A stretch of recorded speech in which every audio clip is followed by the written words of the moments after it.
Hey guys, thanks for checking out the new tutorials for Reason on PraiseCharts. I'm David Bauer, and I'm going to step you through a few things that you may want to know about Reason and how to use it for your purposes for your worship. For this example, I'm going to use the song Everlasting God by Lincoln Brewster. So I'm just going to type that song title here in the window. This brings up a listing of every song by that name. I want the Lincoln Brewster version, which is right here. So I'm going to click on this song, and you can see in the product listing down here, there is now a reason file. Any songs that we have a reason file for, we are making available on PraiseCharts for an additional purchase. Now, I won't step us through the process of actually adding it to your cart, but once you actually make the purchase, you will download it, and just for this example, it would look like this. So on your desktop, or wherever you're saving those reason sessions, this is what it would look like. That song ID happens to be 2737. That's what that 4-digit code means. So I'm going to go ahead and minimize my web browser, and I'm going to open the reason file by double-clicking. As you can see, I'm working on a Mac. This creates a second folder, which I'm going to open by double-clicking. And inside this folder, you'll see two files. One is the actual reason session for that song. The other is just a text message giving you some basic instructions, essentially pointing you back to our blog page for Reason. So let's go ahead and open up Reason. On this particular system, I have Record installed as well, which is a program similar to Reason. So I'm going to have to right mouse click and tell it which program to open with, and I'm going to say Reason.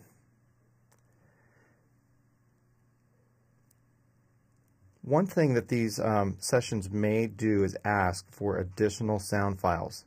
In this case, it's asking for this sound file called electromechanical. Now, this is a refill. You can get this refill free from Reason's website, and there's information on the blog page where to go and how to get that. So I'm going to go ahead and say Browse, because I've already installed that refill to my system. That happens to be here in my Reason folder. And down here I've got electromechanical. So I'm going to single click this and hit open. There you can see the actual electromechanical refill. I click it one time and hit open.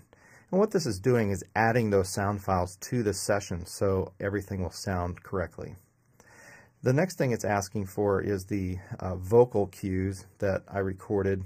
You don't necessarily need these. Maybe at some point we'll make these available and you guys can grab those if you want to play around. I'm going to go ahead and say locate sounds because I do have those on my system. And I'm going to say search folder. I happen to have that listed here in DB count off box. I'm going to click that one time and hit OK. Now you can see it says OK on all those sound files down this list. And then click done. So now you're looking at the Reason rack with the rack and sequencer window. The top part of this is what's called the rack, which represents all of the hardware, in this case virtual hardware, and the bottom section is your actual MIDI data. Very similar to most sequencing programs that you might have already seen. So it's just that simple to play. I'm going to go ahead and unmute the click track and the voice count off track. Up here on the top, I know that the click is going to be a little loud, and I'm going to bring the master back just a little bit. And by the way, this mixer acts just like a real 14-channel mixer, so you can actually adjust the audio levels by adjusting these faders. So now I'm ready to play the track. I'm going to go ahead and hit play. I can hear the click. 1, 2, 3, the voice 4. Count off, and then the track itself.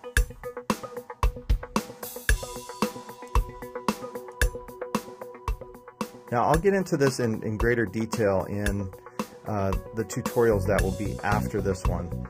But that is essentially how you get a Reason file from PraiseCharts, download it to your system, and open it up. For more information, please visit the website. Let me go back to my browser. You're going to probably want to keep this bookmarked. This is a great resource for you to go to. PraiseCharts.com/reason will take you to our blog page, and this second entry here called Introducing Reason is going to be a helpful tool for you. If you scroll down to the bottom, you'll see there's additional resources. This will get you more information about refills. There are direct links built into the text here.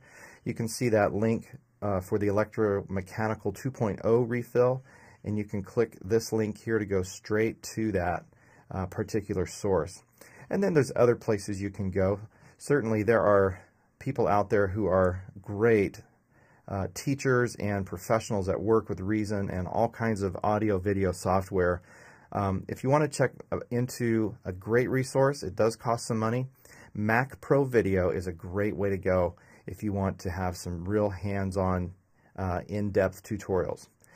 Well, that concludes this first session for just the basics of how to get a Reason file. If you have any questions, certainly shoot us an email, and I'll look forward to talking to you guys next time.